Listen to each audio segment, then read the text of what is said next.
Yes. Okay. Your desktop audio is not coming. Let me see. Okay. Let me see. Say something now. Yeah. Okay. Yeah. Yeah, that's covering now. Can you? Okay. Okay. So yes. Again, there is an echo. Okay. Your Okay. desktop audio is not coming. Let me see.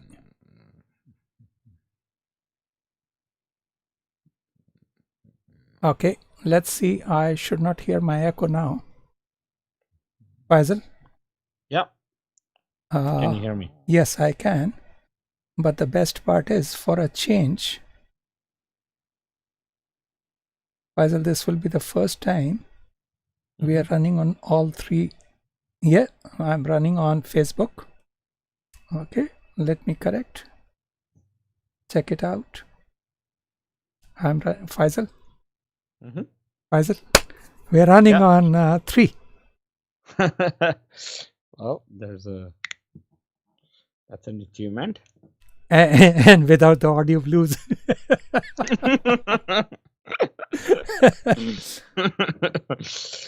Well, the weather outside is quite blue, Mhm. so I decided to wear some funky shirt today. Me too. Me too. I'm also. Like things are, you know. Give me one moment here. We have around 5-6 minutes before we can test it out, and we're going to just test it out. Let's see. And the only thing I'm now waiting is for LinkedIn. So if LinkedIn starts working too, then we'll be covering 4 at the same time. I see. So that one would be another good one there. Okay, let's see.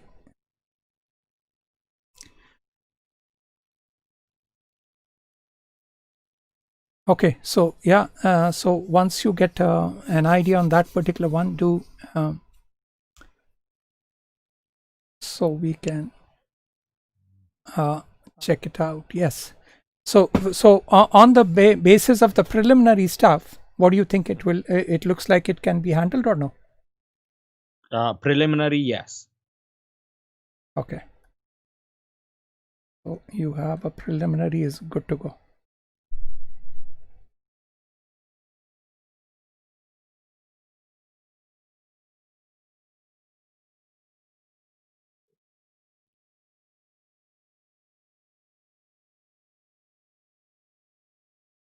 Can you see my screen? Yeah. So did you get a chance on that hybrid? Yeah. Okay, that's fine. Till the time you have it, we are all good to go. Actually on it. Now, let me check up all my other stuffs. Okay, I am going to put us on the background, and we have around 4 minutes to go ahead with that.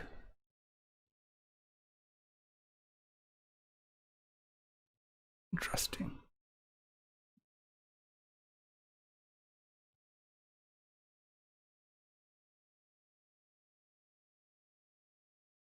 See, sometimes you start doing something, and over a period it becomes.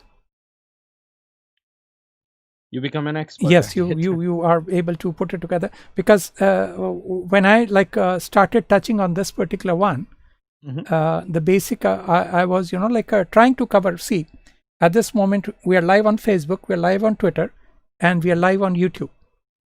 So live at 3 places. Awesome. And this has been the first time we have been able to do it.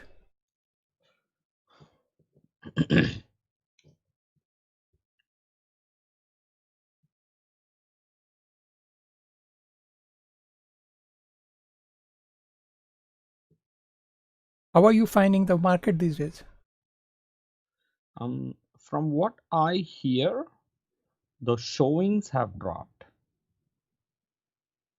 Okay. What happens is when I hear showings dropped, Mm-hmm. the market drops in another 4 weeks. But why would the showings drop? Because the thing is, like, the interest rates are the lowest, and the supply is there. I think people are starting to get into the holiday. How? Holiday mode from now onwards? I'm not sure. See, this is again, we're just trying to make sense, right? Okay. That's right. So number two is we've gone from stage 3 to stage 2. Mm-hmm. That puts a little bit of fear. Okay. For future. And there's, of course, in today's market, there is some uncertainty. So all in all,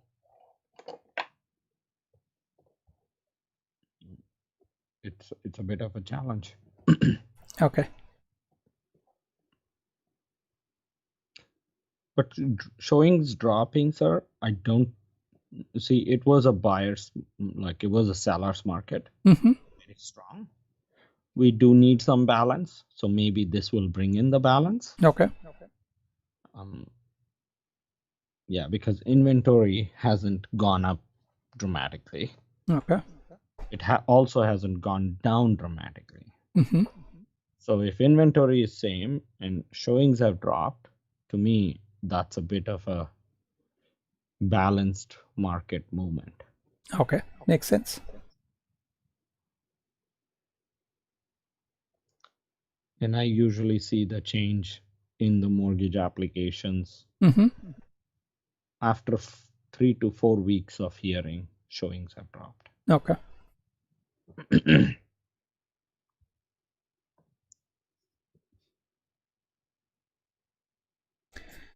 1 minute left.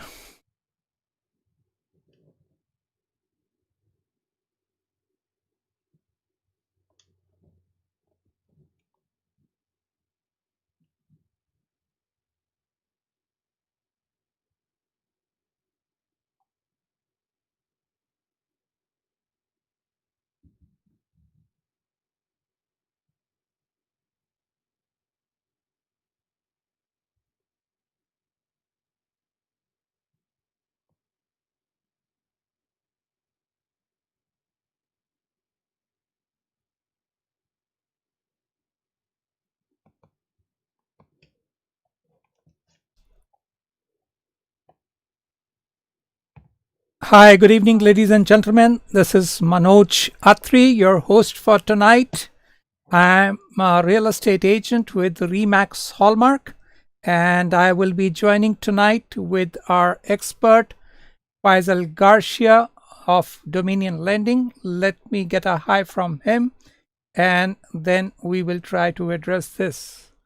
Wonderful. Hi, Faisal. Hello, sir. Hello, Yes. audience. Hello, audience. Yes. So we are like improving on a daily basis. So at this moment, you'll be first time we are on live on 3 platforms. So we're live on Facebook, we're live on Twitter, and we are live on YouTube. And we are going to cover some very good topics here. What do you have to say about this achievement? First time in our webinar series. Go ahead, sir. It's been almost a year we started this, right? Or more? Yes, more. So now, I think so, maybe like September 2018 or 2019, maybe 2018. I think so. Yes, so almost 2 years. We have done around 30. This is our 34th webinar. That's fantastic. So Yes. now, with 34, we're now streaming on more platforms, Yes, which means our clients can see us. More clients can be reached. Yes, more clients can reach us. Yes, and I'm just waiting for LinkedIn, because LinkedIn has like a 4 to 6 week approval process. I see. So once that goes through, we may be streaming on all 4 channels at the same time. That's fantastic. Yes. It's an achievement for sure, because it's been a long journey. Of course, with COVID, there are things had to be changed, and every business had to adapt to the new version. So all in all, if we're streaming on 3 different platforms, we're serving our clients as best as we can. I appreciate that, sir. Okay, let me start them with the agenda of the day, and let me walk them through, like what are we going to do tonight. So again, audience, I think so few of them have also joined in now. Thank you for joining. And I basically start with my real estate monologue upfront, and then we are going to cover 3 articles, and let's see how much we can get into this particular one. And this one will be an interest to you. Faisal, they are thinking of reducing the land transfer tax. I mean, it's up in the air, but that is what it is. And then we will be talking about this particular new hybrid mortgages. Now, I have very less of an idea, but we have the expert there. We will pick his brains and on hybrid mortgages. And then the condo rental market is going crazy because there are too many listings in the market these days. So we are going to discuss those out. And then we are going to cover our main topic of the day, which is 5 reasons rent-to-own investing stinks. Now, this particular one, we are trying to cover it from the seller point of view, and those people who are like wanting to do rent-to-own investing, and as a buyer or a tenant, when you will see the other side. What is the other side fearing, and what are their risks and fears on that particular side? So we are going to cover that particular aspect here. And continuously we have our mortgage expert, so we will be taking his expertise on each and everything in there, and that is our agenda for the day. And that is the article that we'll be covering tonight, which is 5 reasons rent-to-own homes stinks. Faisal, sir, anything that you would like to speak on this? So, from looking at the agenda, it's quite... Your sound is slightly less. This should be good. Can you hear me better? No, you're gone mute now. No. Is this better? Why don't you increase the volume level? Just go the other way. No.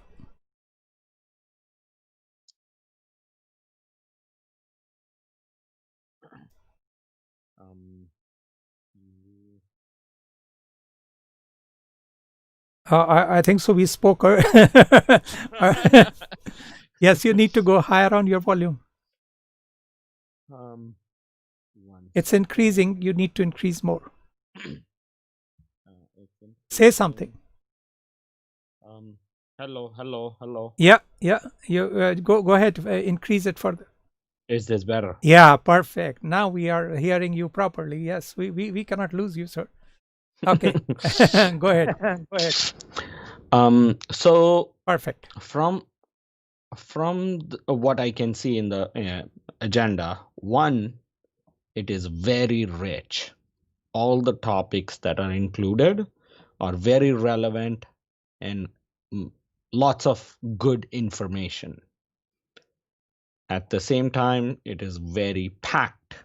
Yes, it is. It is packed. Which means it's going to be very rushed. It's going to be extremely beneficial. Yes. For our clients.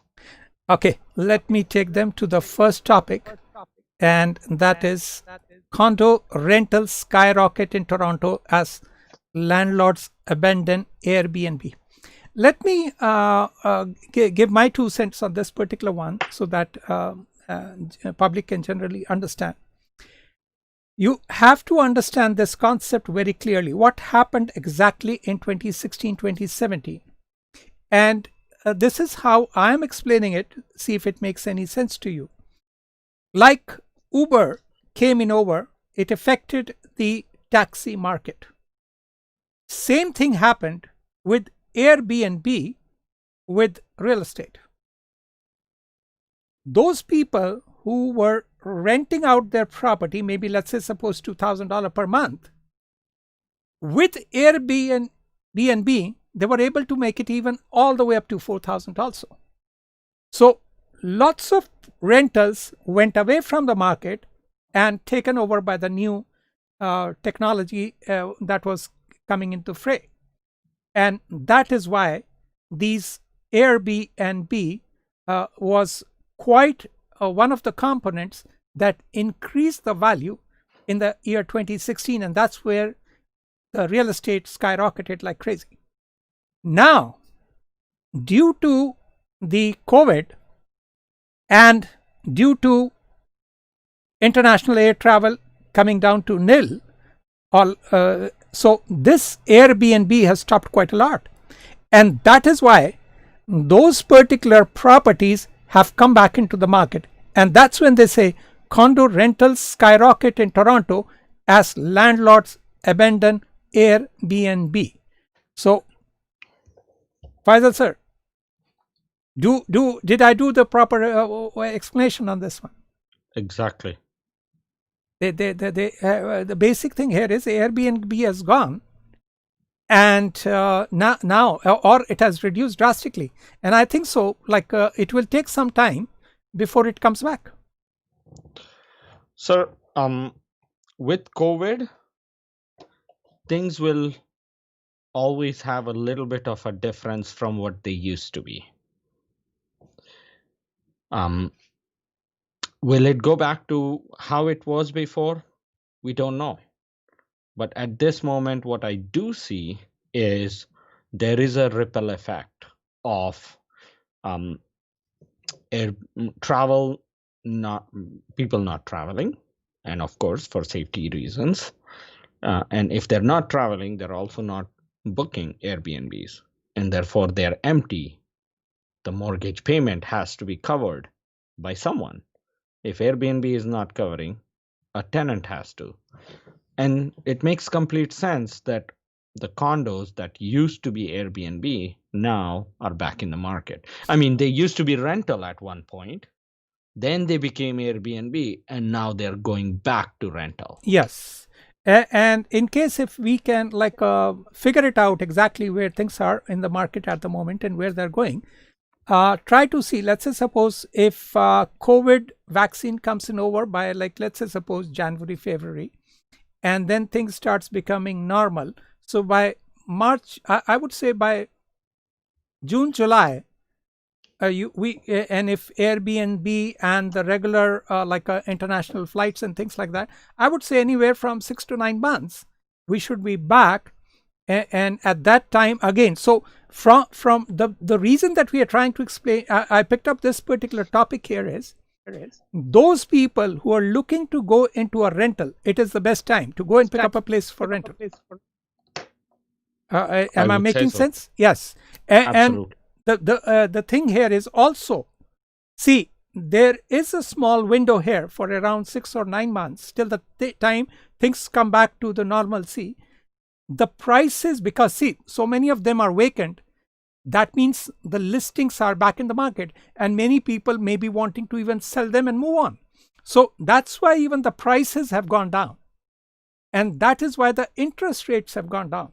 So if you are in the market and if you're on the edge, and so even for rentals it's very good, and even if you're a buyer, it is very good from your point of view to go and purchase it now instead, because after 6 or 9 months you'll be back into the same market where you were struggling again to get into the real estate market. Absolutely. Okay. It's a good point. Very good point. Yeah, so I think so there is that's why I picked up this particular topic, so that I can explain them what was the effect of Airbnb, and now there is a 6 to 9 months, I would say, a window by the time the things become normal and everything is rolling back to square one, and we will see the same effect, because the way the market was earlier going, we were not able to, lots of people were not able to even enter the market. So there is a small window now that has the opportunity for them to get into the market if they were thinking they were left out completely. Absolutely. Okay. It's definitely a very good market to go in if you're a buyer or a rental, because you have more, like, you have time to visit the property, have your conditions. It's a balanced buying point. Faisal, in case if someone is listening to us and has some idea, interest rates are the lowest. There are properties in the market that you can enter without the multiple offer situation. And Absolutely. this is not going to last forever. I mean, there will be a medicine cure for COVID. And what do you expect? Maybe 6 months to 9 months, you will be in the normalcy. So take advantage of this particular period of time, and you will thank yourself later that yes, I mean, you have seen 2016, 2017. When from 2017 till almost March of this year, we were not able to touch properties. Yeah. Now there is a glut of that you can literally get into the market with listings. It is in their interest. If you're on the sideline, please act now. Wonderful. Let me take them over to the next on this particular article. Despite the ongoing pandemic, condominium rentals in Toronto have skyrocketed. Yeah, we are already. This is a 30.2% increase from the third quarter. Okay, regarding the rental, he's saying, despite the ongoing pandemic, condominium rentals in Toronto have skyrocketed this year in comparison to last year. And there has been a 30.2% increase. The demand for condo rentals remains very strong in the third quarter, and however, this demand is overshadowed by the very rapid rise in rental listings. That is what I'm trying to say here. The rental listings have quite a large amount of rental listings have come in the market. Now, this is another thing. While 2019 third quarter saw this much condos listed, they were 34,000. Wow, it's almost a double here. Can you see these numbers, Faisal? Yeah. So these condos were listed, and they're now listed around 35,000, almost more than double that is listed. So you will get a very, very good rental at this particular moment. This is almost double, Faisal. Yeah. The numbers have definitely are definitely reflecting that it's moving towards balanced market. Yes. I mean, there is some kind of adjustment here. Okay, let me get to the second part of the article. Okay, it says many investor owners took their units out of the short-term rental market due to stricter regulation and the COVID-19 related tourism downturn. Okay, so one is the COVID, and the second one was that Airbnb were also coming through some stricter regulations. They have to, because the market is they messed up the market for 3 or 4 years. They had messed up the market. They needed some, fine, we love new technology, but the main thing here is it has to be a level playing field. What do you have to say on that one? It came in like a storm. Yes. Now, yes, a new item that has come into the market, and Yes. you take your time to adjust and things like that. So there should have, the government should have a good control on Airbnb to make it a playing field. And I think that's what the stricter regulations Yes. really mean. Yes. Because I'm not sure where I read or heard that every municipality has its own, there's regulations, and then they're adding their own version. Oh, okay. That can make sense because see, if you try to visualize, every area is slightly different from the other areas. So Yes. you have that's a part of the game. That's not a problem, but there has to be some control. Yes. Otherwise, the market had become absolutely difficult to It's handle. very it definitely took its own spike. Yes. Okay. Now, rent prices for different condo types have decreased. Okay. Wow. One bedroom has decreased by 11%. Interesting. Two bedrooms have decreased by 9.2%. Almost, so basically you can say there is a 10% decrease in general terms. Thumb rule could be like a 10% market has gone down. Awesome. Despite the temporary 2-month ban on short-term rentals lifting on June 5, a significantly slower tourism industry is forcing many short-term rental investors to consider recalibrating their income strategy. Either seek long-term renters or consider offloading. Yeah, that's what we are saying.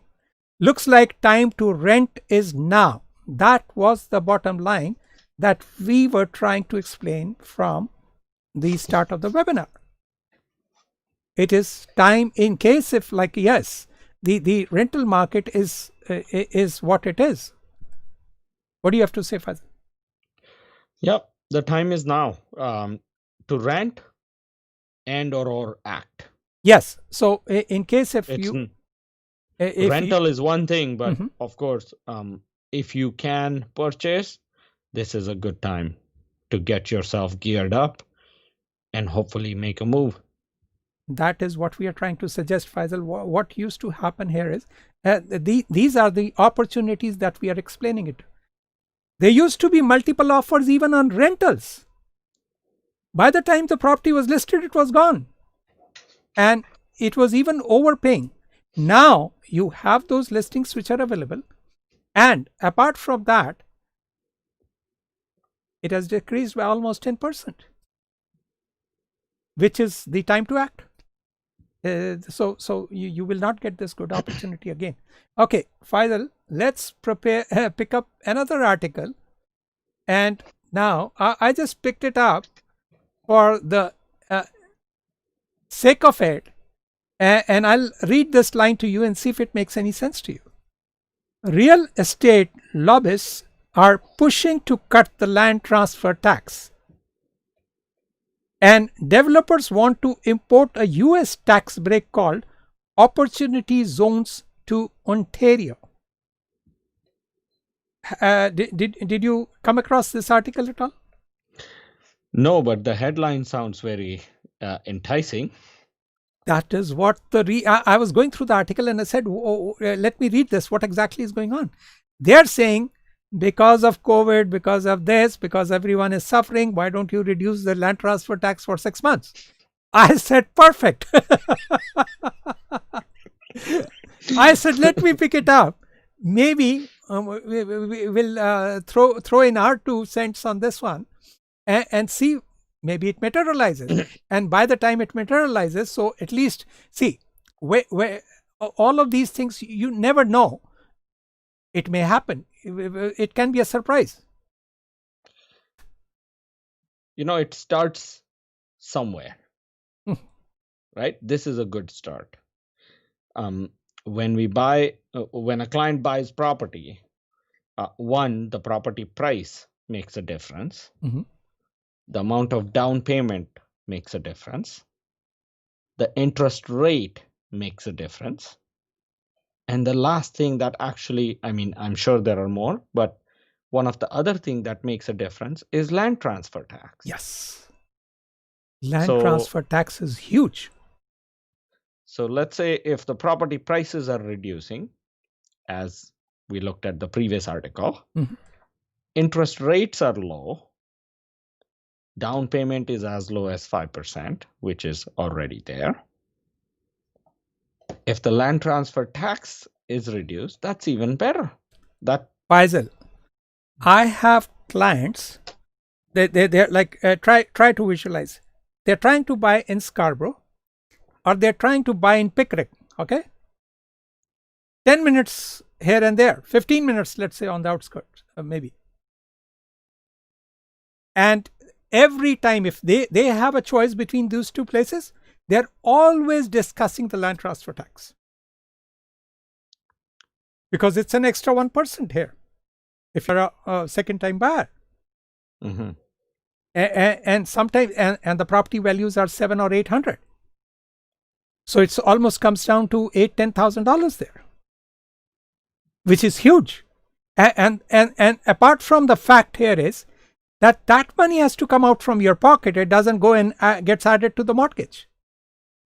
Absolutely. So that $10,000 coming out of your own pocket sometimes is the deciding factor. So yes, even if they can come up with something or reduce it by even just take off the 1% for some period of time, it will help. It is long due.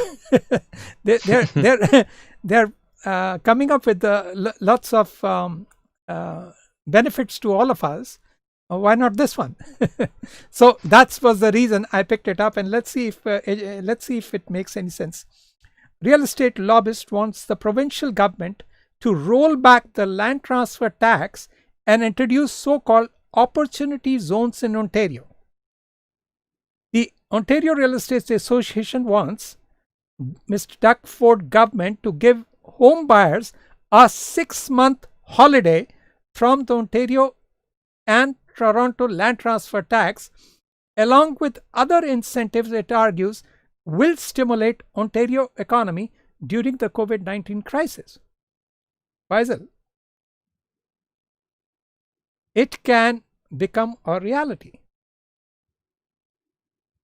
It absolutely can. Because to tell you frankly, if you see the market, they are still saying that it is going to take time to recover. Am I making sense? Yeah. It is they are keeping the interest rates very low because they know that it will take time to recover. And it will take another 6 to 9 months, I would say, for the market to come back properly because of this COVID. And there are also information going on, like your deferred mortgages, because they were deferred for 5-6 months. They're all going to come back, and there may be even more foreclosures because some people were not able to carry them. This may also help. It was an article which is like absolutely you wish you wish something like this happens. What do you have to say on this? None of us know where this will go, but it's a good start. It's definitely a good start. And of course, it has been started by the lobbyists. So, and they're not just talking about land transfer tax. They're talking about few different things. Yes. So, even if one of them sticks, it's benefit to the that client. is what I'm saying. As a buyer, do your homework, be prepared. And if it goes down, take advantage of it. And to tell you frankly, try to visualize here. You're getting, see, all these are small things, but they will make a package. Interest rates are low. Property values are low. Let's say, suppose you also get an advantage with the land transfer tax. Wow. Suddenly you will find that you have saved maybe 5%. Yes. Which can be a huge down the line. Okay. It's definitely good, but it's in very early stages. This was this was out of it's like I'm just keeping an eye on it. See, sometimes what happens is I meet someone and I tell them, okay, sir, this is very good. This is very good. It will take them some time to grasp that idea. And by the time they grasp that idea, that cheese is gone. It's gone. And then they come back and say, We wish we had taken it at that stage. Yes. So that was the reason I picked up this article. Just keep an eye on it. And if you're sitting on the side thinking about it down the line, if something like this happens, jump at the same time. You are saving money. You're saving a lot of money on this particular one. Okay, let me pick up the next part of the article, which are some of the very good numbers. And see, these numbers will make some sense to you. Okay. On a $1 million home, Toronto buyers pay provincial and municipal land transfer tax of roughly $33,000. That figure comes to a quarter less for the first-time home buyers after rebate. Okay, so first-time buyers get some rebate because they're not paying the 2.5, they're paying the 1.5. Mm-hmm. Now, OREA wants a 6 months Ontario and land transfer tax holiday on a first $600,000. It also recommends the LTT rebate for first-time home buyers be increased from $4,000 to $6,000. Okay. According to Atlas Consulting Group, these changes would add another $32,000 homes to the Ontario real estate market supply. Wonderful. Sometimes some of these groups have a way of seeing things differently. they will roll your head, see it from this angle, see it from this angle, and sir, in the end, give us this. And that is the interesting part here. So that is when I read that one, I felt very interesting. Like it was making very interesting read. How can they, think it from different angles? I'm waiting for the response from the government because that's equally going to be interesting. When more homes are purchased, that means that more jobs are created, not only in real estate but also in the broader economy, says Mr. Hudak. I wonder whether in the Toronto real estate market a tax break would only fuel house prices to rise further. Okay, so see, we have also covered this particular article in our webinar. So we are for it. We want, like, okay, let's get opportunity zones like the US, and let's help our clients, and we do more so that they are able to get into real estate more. What do you have to say on that one front? Yeah, it will only help because our clients do need help on whatever they can say. As you said, this looks small, but every small thing adds, and that addition becomes a good package. Makes sense. Yes. Okay. Faisal, I'm doing good today. I'm like, I've covered two topics in half an hour. Wonderful. Okay, I'm on schedule today. Okay, and I picked up the briefs only so that I'm covering quite a lot of it. Okay, now I want your this particular input on this particular one. It is called the Meridian Hybrid Mortgage. Okay, now, to tell you frankly, I came across this particular one, the Meridian Hybrid Mortgage. So you have to walk me through. Recently, after I was reading some articles on hybrid mortgages, so that picked up my interest. Exactly what are they talking about? You may be able to grasp more and explain it to us. Recently, you'll be surprised. I was seeing, and I may be wrong, or I may have seen it in a different format. I heard RBC hybrid mortgage. Have you heard this? So of course with COVID, the regular cycle of doing business was disturbed. Would you agree? Absolutely. The entire every industry, life has changed completely. Life has changed. Okay, the entire globe. Yes. Everything has taken its own way. Now, in finance, because this is mortgages is part of finance. It's it's something you can change, you can adapt, because basically what has happened is the normalcy of business was disturbed, and therefore business is disturbed, and now the research and development is coming up with new ideas because the normal business is disturbed, and therefore they're coming up with new ideas to add to the existing ones to see how they can, one, increase the business, two, help the client, and three, keep the business levels the same or grow. Sure. So they're coming So with at the end of, they've come out, every lender pretty much is working on something new.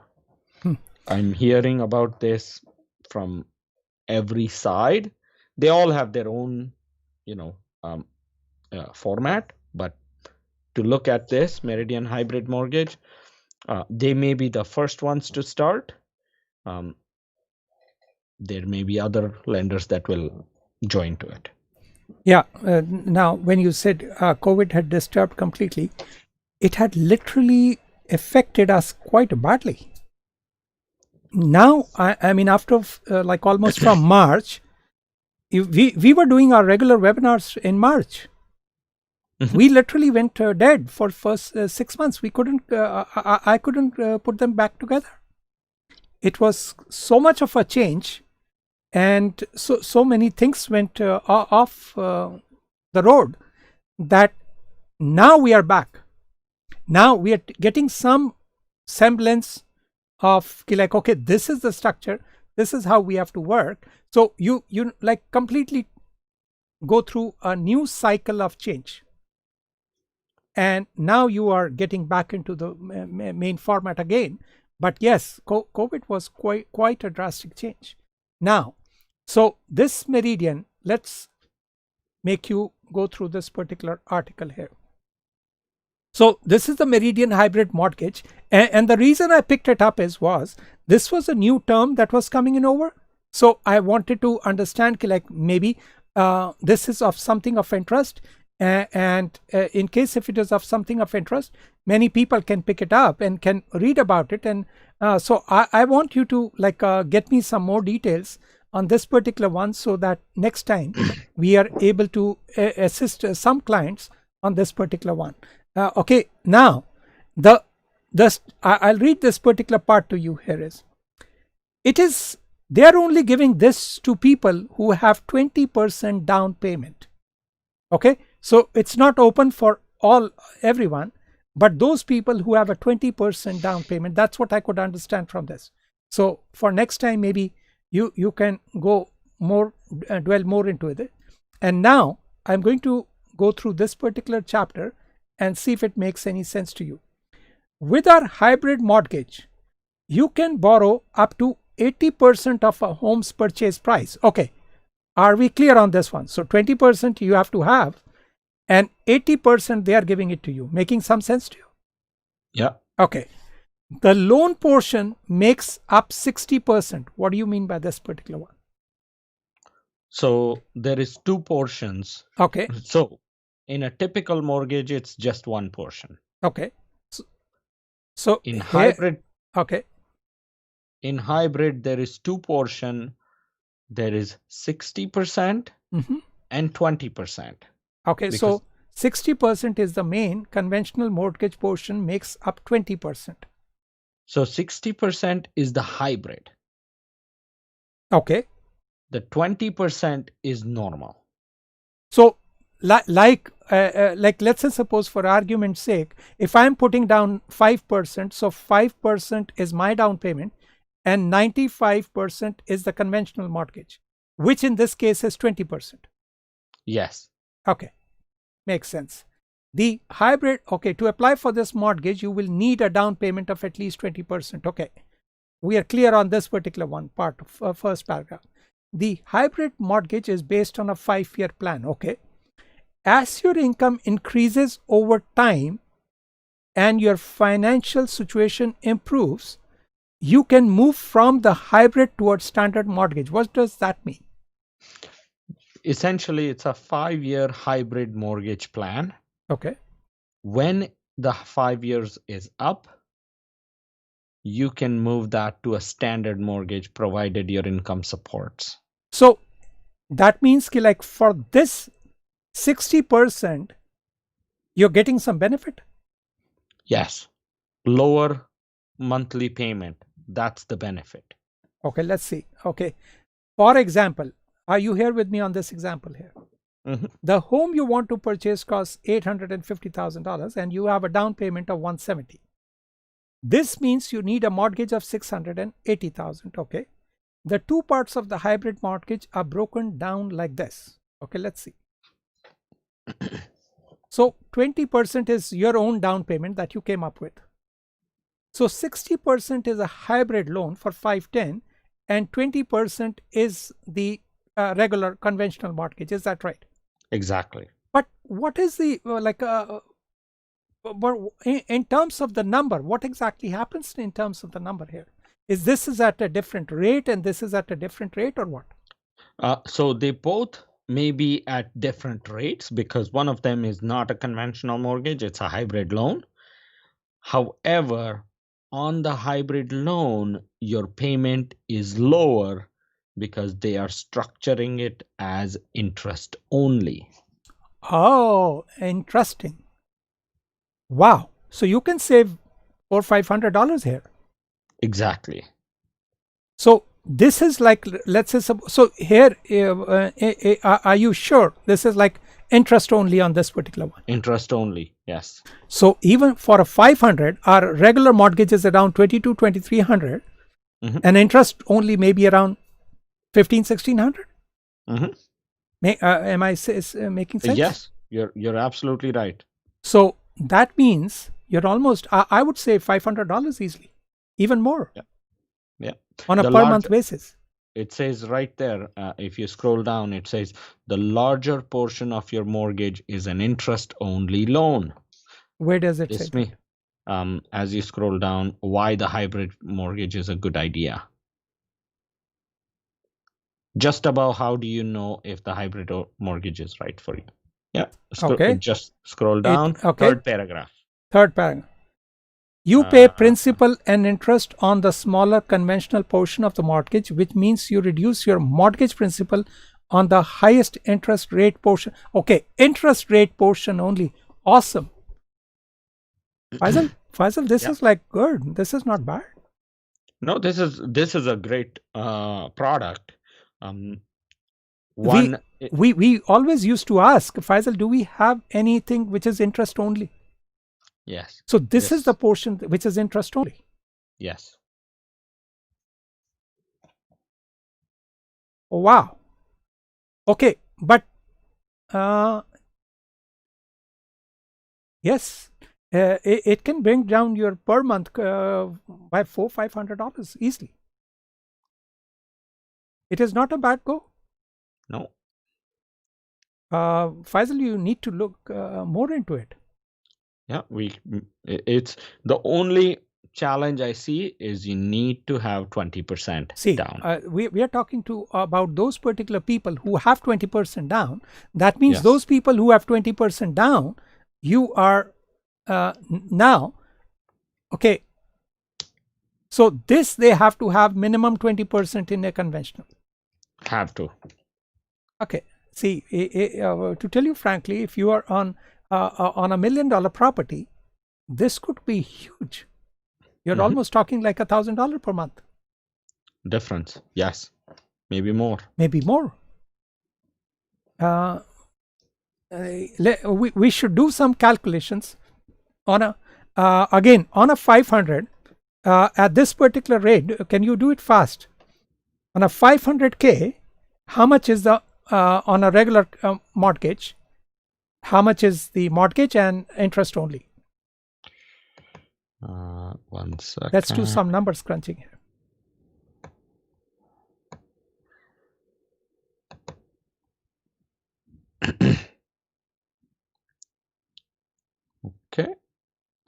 What's the mortgage amount? 500. Just take a round figure for 500. 500. Let's say 25 years. We keep standard. Yep. Well, actually, with 20%, you're allowed to go 30 years. So no, let's keep it 25. Let's keep the regular stuff. Okay. And let's use the rate that's available. Standard 25-year mortgage, 500 principal. Your monthly payment is $2095. $2095, roughly $2,100. Okay. And how much is the interest only?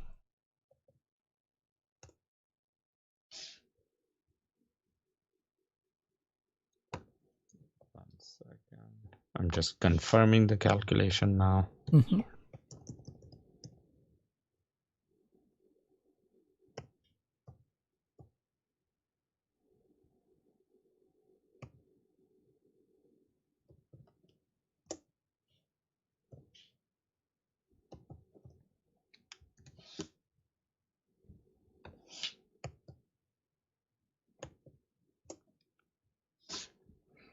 It's a different rate when it goes interest only. Okay. But still, the monthly payment is $1,100 and just under 25.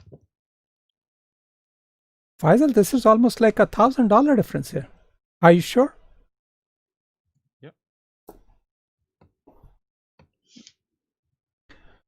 And 5, yeah, 12.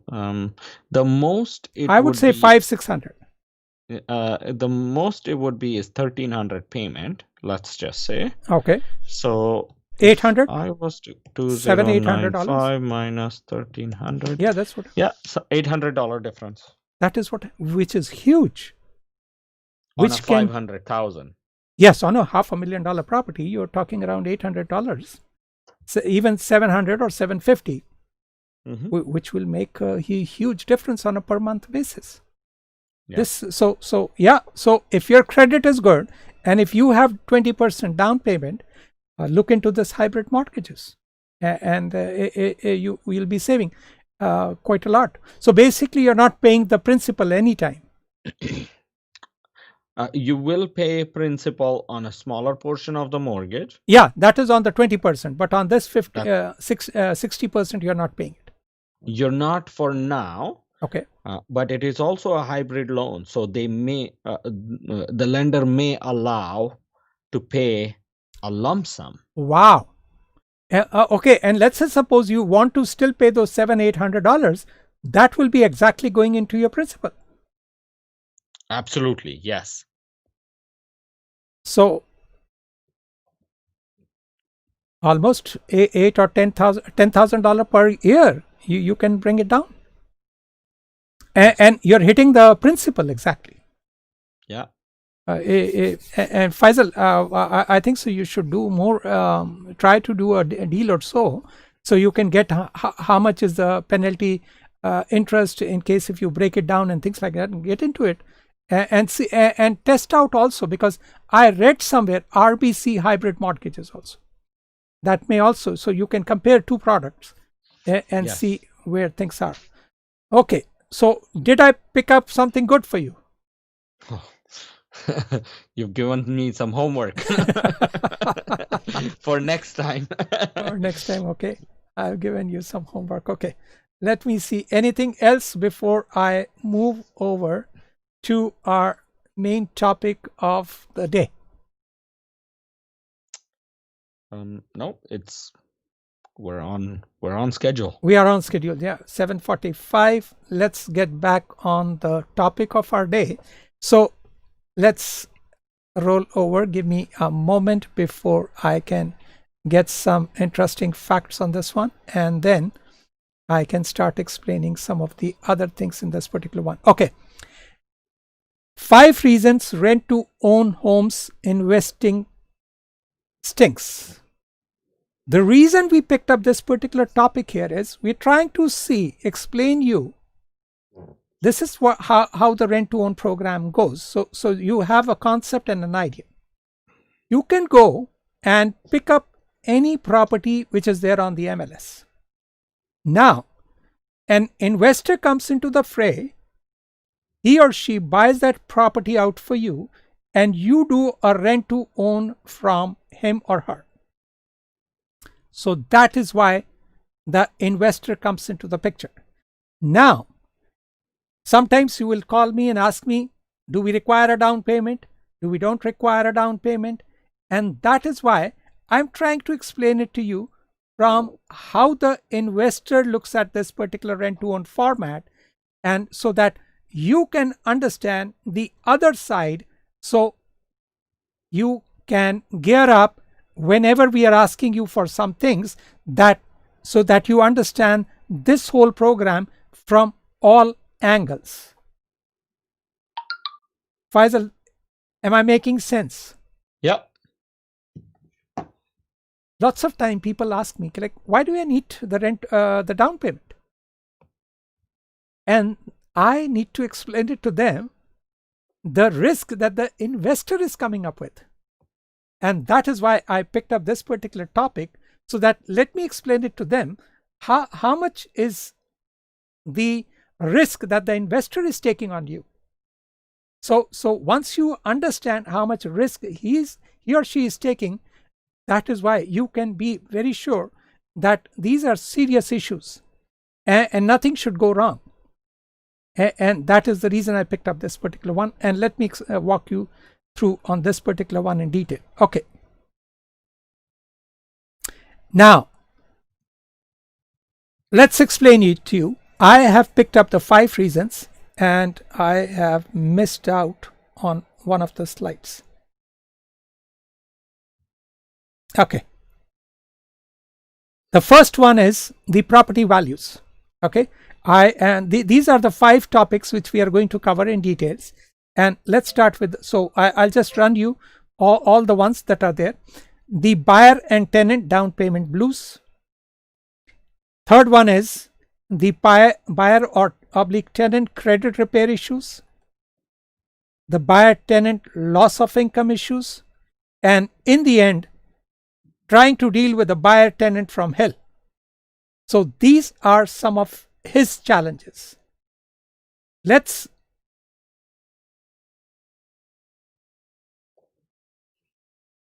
Faisal, do you want to add anything to what I just said? So as an investor, doing rent to own is quite the challenge. Quite the challenge. Yes. Because as we know, that the day the buyer the day the buyer picks up the keys at the lawyer's office, they've already gone below the price that they bought. Absolutely. Okay, so the investor is down by approximately, what's the number you would put? I'm going to go through the next slide on that one. It is close to 20% down. Okay. So it is huge. So that's the property, challenge there. Yes. One. And that is why when we are trying to ask them, like, you need to come up with 5 or 7% down payment, they have to comprehend the investor is down on day one, he's taking the risk of 20%. And I'm going to walk you through on that particular one. It is a huge risk. So that is why they can, once they understand the whole picture, it will make it easy for them to tread. Absolutely. So, okay, now let me take them over to the next one. Okay, so that is where we are now starting with our 5 reasons rent to own home investing stinks. And before I start this particular whole thing, I want to walk you through what exactly is the risk that the investor is taking on day one. And I'm going to walk you through with an example. Okay, now let's say this is finding a property for 400 is another challenge, but I am starting with a property with $400,000 as something in there. Okay, now let's explain it to you. Give me one moment, and I'm just making sure we are being covered on all the channels. Yeah, on all channels we are. Faisal, keep fingers crossed. Fingers and toes. With we are running on track on all three for social media channels. Okay, now let's explain you. An investor is trying to buy a property for you for $400,000. He has to come up with 5% down payment, so he comes up with $20,000. He has to pay a high ratio mortgage insurance of roughly around $15,200, and let's say suppose the closing cost is roughly 1.5%, so he's down by $41,200. So 10% he's already down. Are you with me on this, on Faisal, or not? Any number is wrong on this or no? No. So on day one, he has invested 10% down payment. Okay, let's walk you through the second step. Let's say suppose something goes wrong here, Faisal. Okay, something goes wrong, the buyer tenant doesn't work it out, and he has to put it back on the market. He will be paying a 3 months penalty for breaking that mortgage. Absolutely. I have put it mildly at $5,000. It can be even more. Okay? Absolutely. The property may be lying vacant for a few months. By the time he gets it cleaned up, lists the property, sells the property, and then the property closes. For 2 or 3 months, there is a carrying cost, and I've roughly put it at $7,800. When he's selling that property, same property, and let's say suppose on day one something goes wrong and he has to put it back on the market, he has to now put 5% for real estate fees plus closing cost, plus HST. He's down by $38,000. So on day one, his grand total is close to $80,000. I've rounded these numbers just to make you show that he on day one is taking a risk of 20% of the value of the property.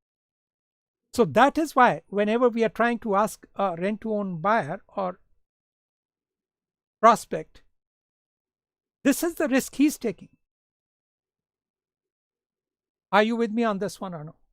Yeah. Let me remove my photograph so that they can see my face there. Okay, go ahead. Yes, Faisal. So they can see that number exactly, $80,000, which is a huge number. Am I making sense on these ones? Completely. That is where I am, Faisal. So it is, see, once prospects or would-be rent-to-own buyer understand these numbers, he can then comprehend like, yes, when they are saying you need to come up with at least 5 or 7, he is at least trying to have, like, you're showing him some faith, good faith here. It is a matter of faith. They have to have some skin in the game. Yes. It is like there's tremendous risk there, and with COVID the market can completely become a different issue. Okay, Faisal, now let's get over to the 5 points that I'm explaining it to them. Okay, the first one that I'm trying to explain it to them from an investor point of view is the property value. Faisal, can you comprehend this? Property values in the Toronto GTA have risen beyond $400,000, $700,000, $800,000. they have gone crazy. Mm-hmm. And the main thing here is, most of the time, see, the comfort zone for the investor was between 400 and 600. But that has changed from 600 to 800. The risk becomes almost quite large. Yes. And there are no properties for $400,000 to $800,000 these days. So that's why she wants to kill me with the figure.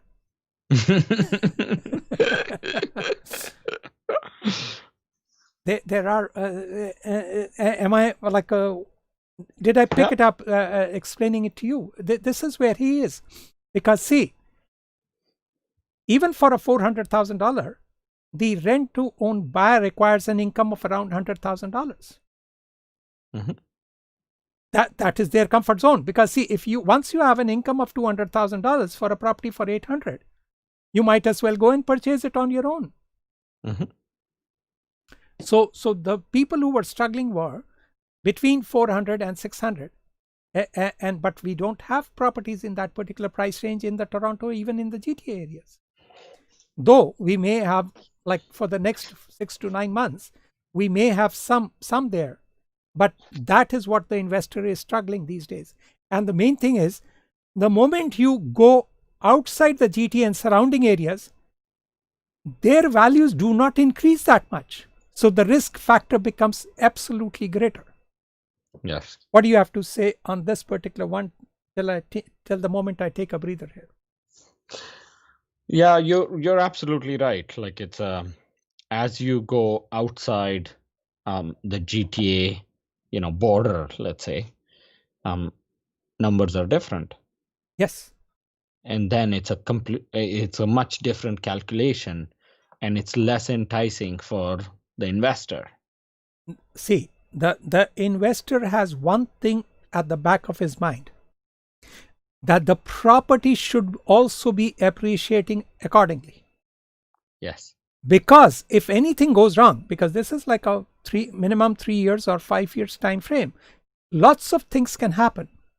We never expected this COVID. It has messed us up completely, everyone. Yeah. So 3 years to 5 years is a good period of time, and he has to make sure that it is a good investment. Because Absolutely. if something goes wrong, at least he can salvage his 20% which is losing. Yeah. Which is huge, because even for him to make a profit, the property has to go beyond 25-35% profit there. 20% down on day one. That's the minimum to even recover. Yes. That's bare minimum. Yes. Anyone who has done an investment wants a profit. He wants a profit. And at least if anything goes wrong, at least he wants to come out without losing anything. So he has to pick up a market where there has been an increase of that particular amount of dollars in there. Yeah. Okay, now let's head over to the next point. Okay, this is the one which is, that is where I always get this particular one from lots of people. The buyer/tenant would like to get away with low or zero down payment.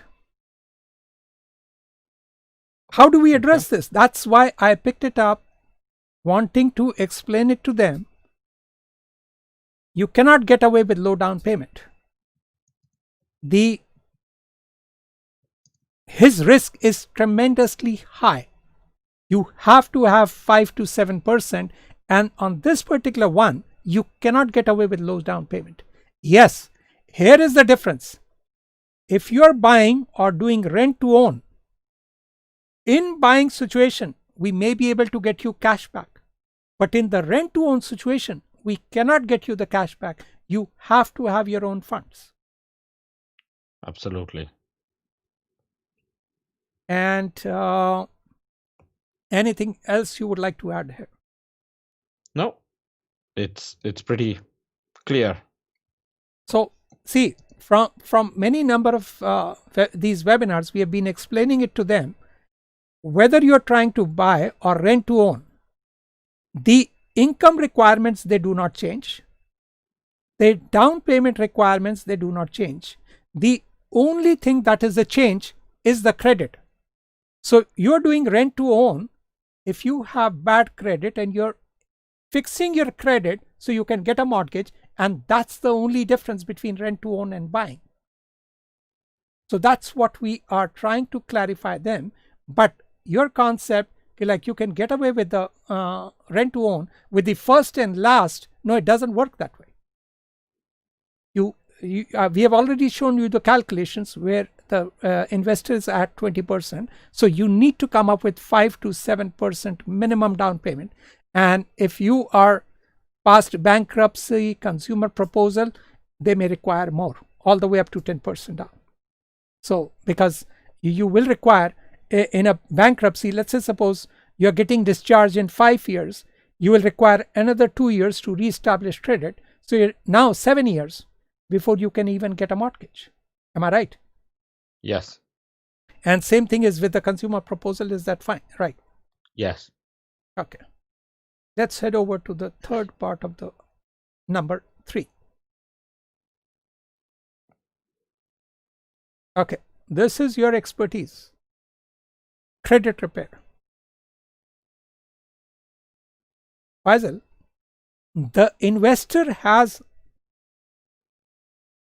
goes jittery, completely jittery, because see, in the entire rent to own process, we and even you are taking them through that they have to follow your guidelines so that they can repair their credit. Now what happens is you must have buy the property from the investor when it's time, when their term is due. Yes.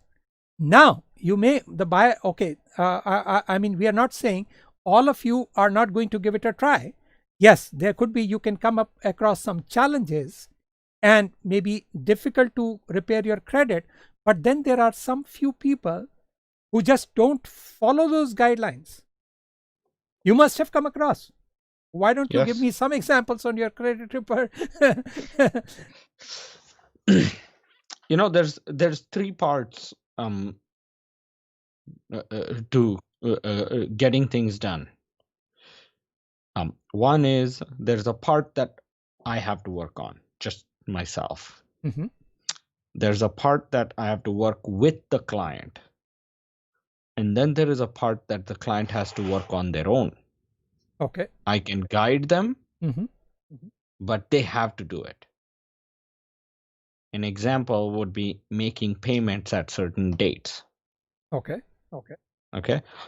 If they don't make those payments, they're making those payments to their own credit. Mm-hmm.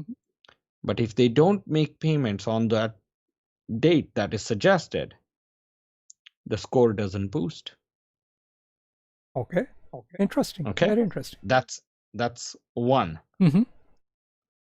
Then there's other parts as well. Like, for example,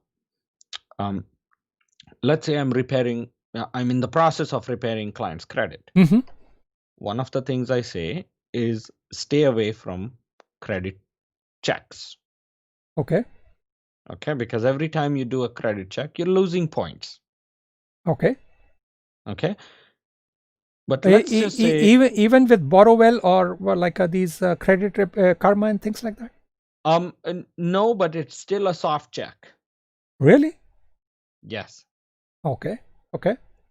It doesn't help you grow your score.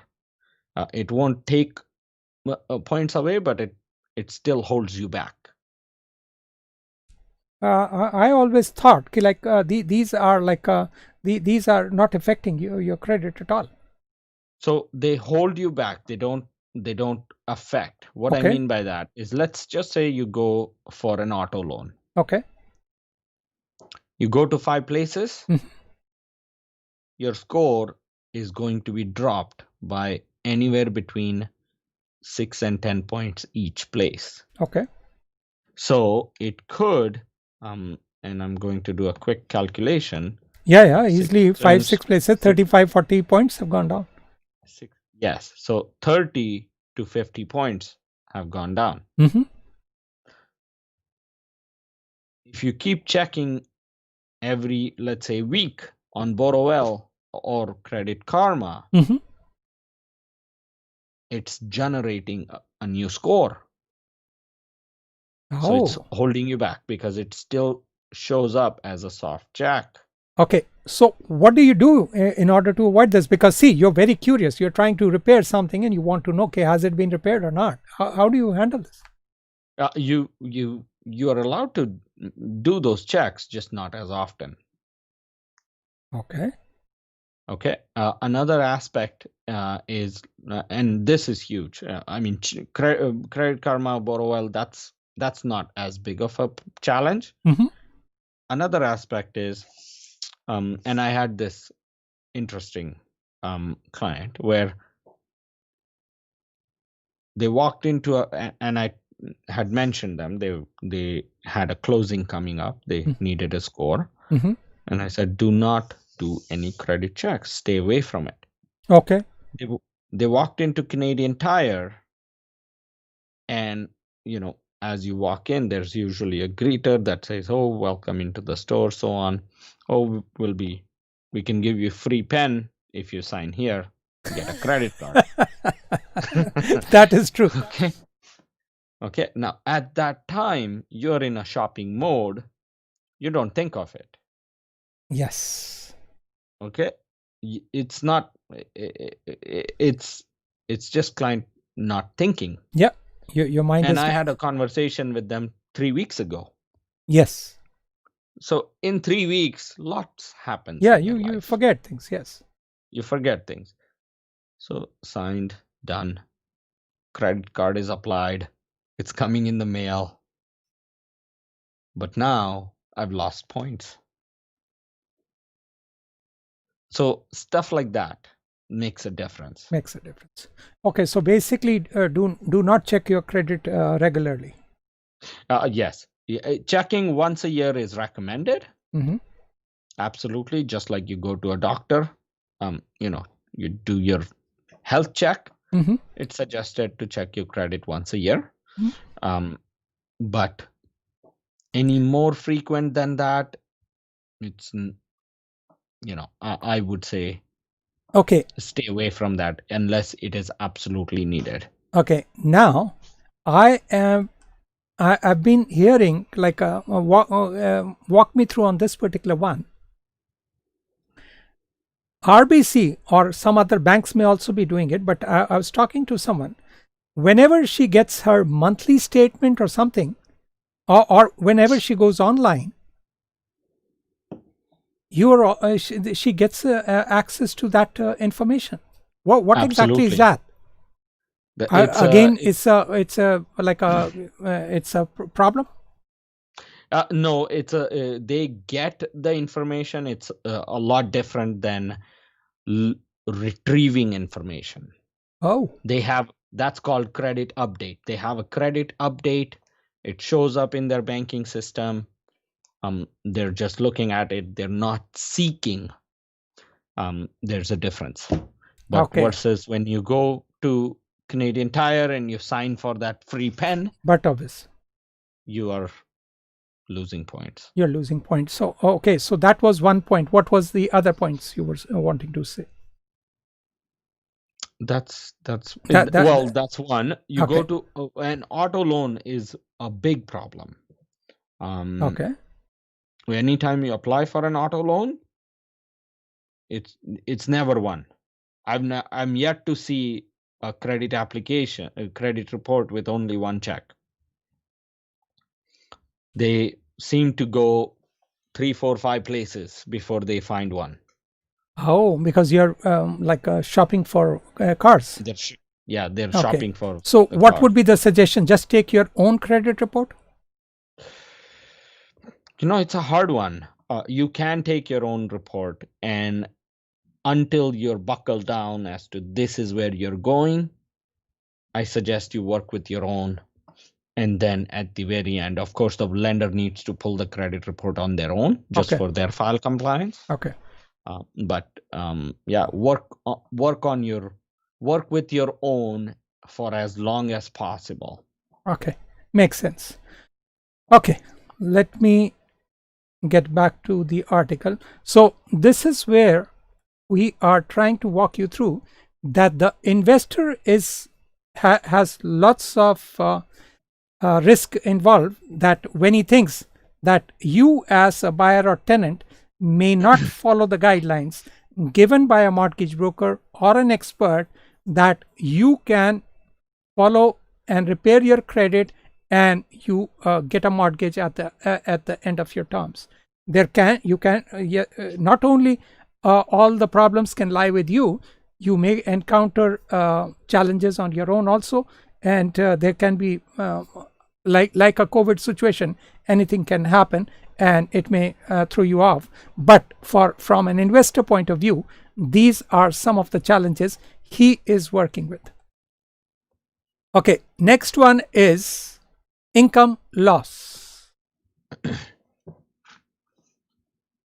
Faisal sir, buyer tenant may have an income or job loss and find it difficult to complete the payments of the contract. So that is always at the back of his mind. Absolutely, Because sir. see, this is one thing we have always understood. 5 years is a very big time. Things change, and the investor has to. It's a huge investing risk there. Absolutely. What do you have to add to this income loss? That Sir, is what the investor is struggling from. well, income loss can bring in a problem from multiple angles. Yes. One of them is the tenant not being able to make the payment. That's absolutely first. Second thing is it may even take a toll on their finances that reflects in credit. Because now, if your income is lost, of course, you may not make the credit card payment. You may not make certain other payments. Trying to keep the one, you may not have enough money for the other one. So that it brings in quite a bit of twist in the transaction. But when I say from this point of view is that this is at the back of the mind of the investor, and that is what I want the buyers to comprehend. Like, this is at the back of his mind, that you may lose your job. There may be a situation that your family situation may change, and even there could be a drop in your job, or you may get a new assignment somewhere and you may not wanting to complete the contract. These are the things that are going at the back of the investor's mind. And that is why it is a very, very huge risk for him to gather enough strength to go into the investing of rent-to-own properties. Am I making sense here? Lots of courage needed. Lots of courage needed. I mean, that is why we as like in between me as a real estate agent and you as a mortgage broker, we are trying to put the whole team together. Yeah. So and we have to take care that each and every party is well taken care of. Okay, let's head over to the last and the final slide.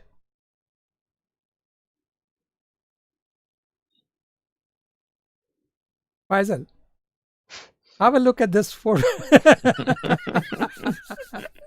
I have nothing against her, but it was so apt when I was making it. She's on a shopping spree and she's not paying anything. She's paid for the first and last.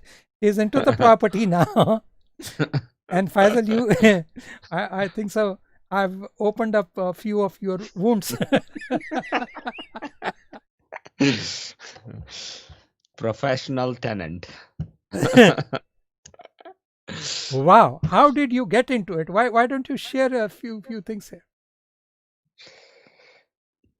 you know, there are, and this is good for our audience to know, that when you go for a rental, there is a reason why the landlord, and as a tenant, you feel probably like the landlord is making you jump the hoops, is asking for a job letter, pay stub, um, credit report, calling your references, and even after that, they're doubting you. They're asking you family structure. They're asking you, many things. Um, it's because what professional tenants do, they sort of make up everything. And I've seen it all, I can say, where the references are perfect, credit report is perfect, income is perfect, but they just choose not to pay. They just know the system. Yes. And they know how to work through the system. I actually have a client that is stuck with it right now. As we speak, they're in courts, back and forth, back and forth. And the client is my client that is a rental property owner. And, the tenant is driving an Acura, has, an essential worker job. So, of course, they're not jobless, but just Taking don't want to. advantage of the situation. Exactly. Yes, that is where. And so this is one of the risk of the investor. What happens if I get a tenant from hell, or a buyer who just wants to make my life living hell? So those are some of the things that, and it turned out to be, and misuse the terms and condition of the contract. Not only a tenant from hell, but stops paying you, stops doing the repair there, makes the property a mess. Many aspects of it, not only one aspect of it, an array of aspects from every angle. They can come and mess it up. So when a relationship of a rent to own investor and a rent to own buyer is established, there's only so much that you can cover in a terms and conditions and contract. Let's say, even if you try to cover 80%, 90%, there is an aspect of trust. Yes. Okay, there's given an aspect of trust. And a tenant can destroy the property. I've seen those ones too. And there are tenants that keep the property as best. You as a landlord feel proud to go in, and you are like, wow, you are like, you thank your stars. Yes. You're like, wow, you made my property look even better. Yes. It has to be a win-win for every person here. We're trying to get you into the real estate market, and you have to act responsibly, and that is the bottom line. And so, but when I'm trying to explain it to them from the investing stinks for an investor, those are some of the highlighted points that I'm trying to pick it up here. That guys, you have to be you have to see it from the other side, what all things he is going through. Making sense here? Yeah. Okay, I think so. We have completed this, and ladies and gentlemen, this brings us to the end of the article for today, and that is why we call our rent to own homes program a very smart program, because we walk you through all the details of the program. And that is why we are happy to say how we have made this program smart for you. And that is why we call this smart rent to own home program. And do you want to add anything here, Faisal? No, it's definitely positives. There's lots of positives, but there's other things that also have to be taken care of. Okay, this is so now I will walk you through some of the things so that you can comprehend this thing here. Give me one moment here, Faisal. So that brings us, we are not doing bad with the timing. We are only 1 hour 22 minutes at the moment. Okay, these are the two websites that I am going to walk you through, ladies and gentlemen. That this is one of the websites of where you can, this brings us to the end of the topic, and I'm now going to give you two of the websites where you can be in touch with our mortgage broker. His website is faisalgarcia.com, and he's with Dominion Lending. He's doing excellent mortgages there, and he does awesome setups for them, for me and my clients. So I'm very happy and thankful to him for those ones. And so that is one of his websites. Do you want to add anything, Faisal, to your this particular website of yours? The website is wealth of information. There's so much there. It's a good resource, but don't get discouraged if you don't understand anything. Give us a call. Okay. And we can make it simple. Okay. Now I'm going to show your second website, which is called Credit Repair Now. And guys, in case if you're struggling and you just want your credit to be repaired, be in touch with him. He is doing wonders in doing credit repairs. There is a charge for it, but you'll be amazed in how short a period of time and what all wonders that he does. Faisal, do you want to walk them through this one? It's a credit repair is always credit. First of all, past credit is always a challenge to overcome. And we made that process really simple, 4 to 6 steps.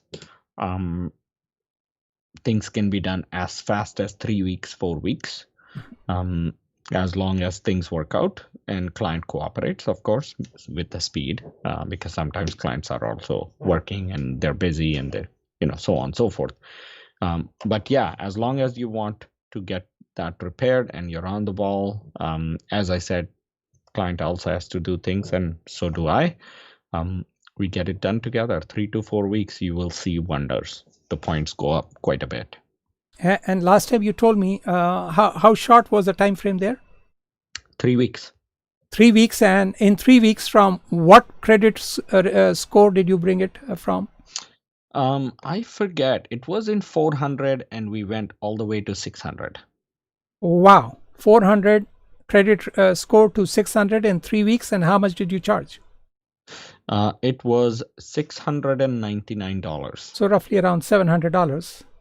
Yes. And this is amazing. I mean, repair your credit for $700 and you can get a mortgage at a good rate. You may even qualify for a mortgage. Yeah. At 600, are we qualifying for a mortgage these days or no? Yes. And now, is that your typical setup, or this was one of an exception?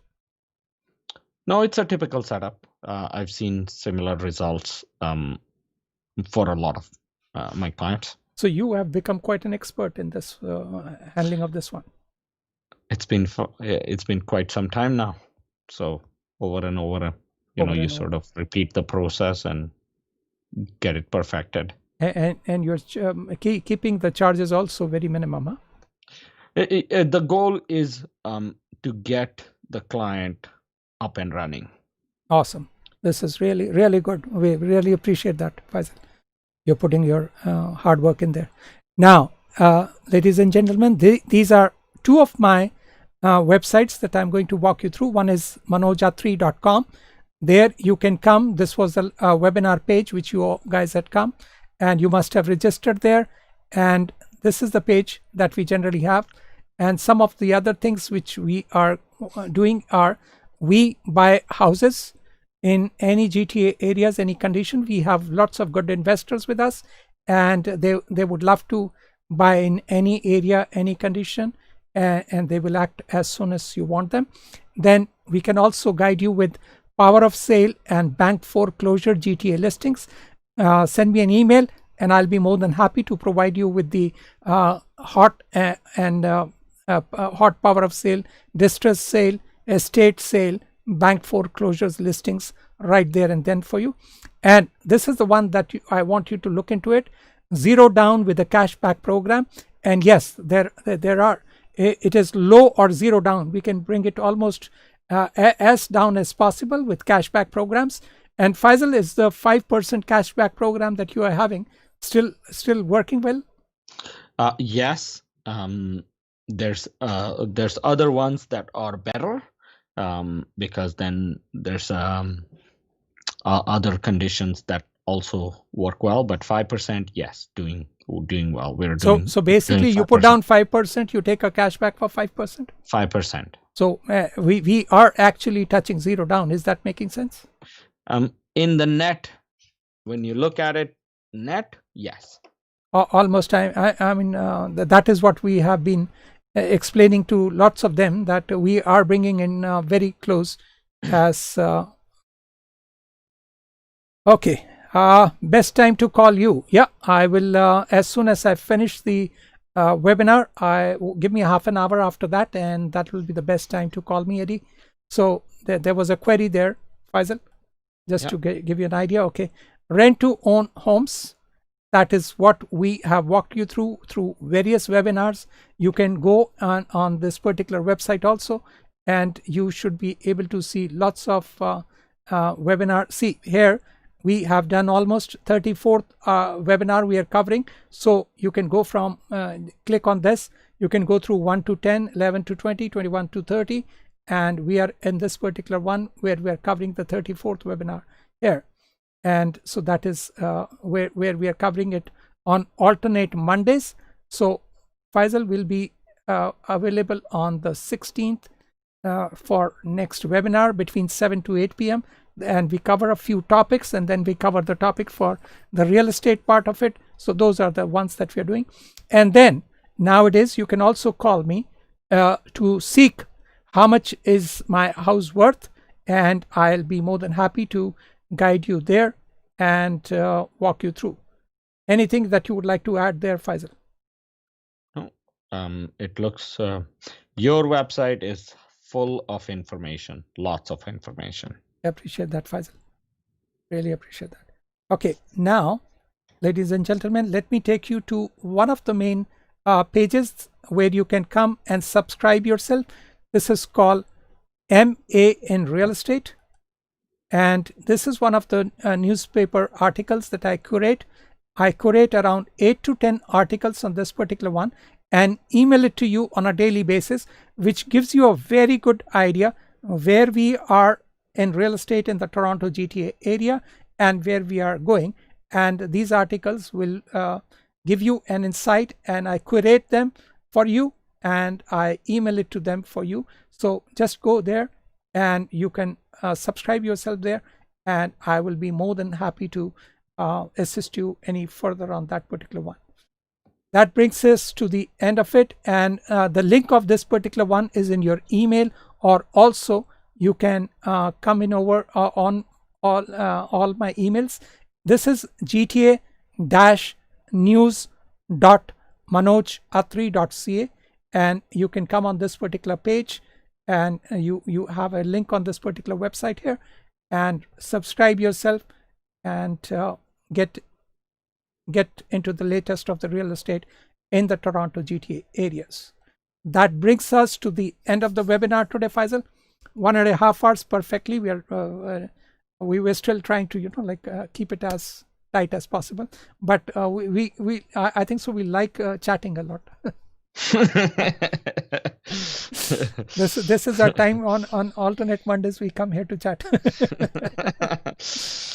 Well, there's Yes. what I like to say is clients can have lots of golden nuggets from the topics you pick up. There's lots of info, lots and lots. And the beautiful thing is it's on YouTube, recorded. Yes. It's live, but it stays on YouTube. If you miss it, so on. It's ideal if the clients are attending live, but of course, if not, it's recorded. They can play, replay, all the information's there. Absolutely. Again, Faisal, thank you very much for your time. Thank you, audience, for coming in over, and really appreciate your time and expertise on this particular one. And that brings us to the close of this one. Go ahead, sir. You need to add anything. Thank you very much, audience, for being here. And we look forward to seeing you again on the 16th. Thank you, Faisal. Thank you again. Let's close it. Thank and you. Bye to the audience. Good night, guys. Everyone. Good night, everyone. Thank you. Have a good night. Bye-bye. You too. Bye-bye.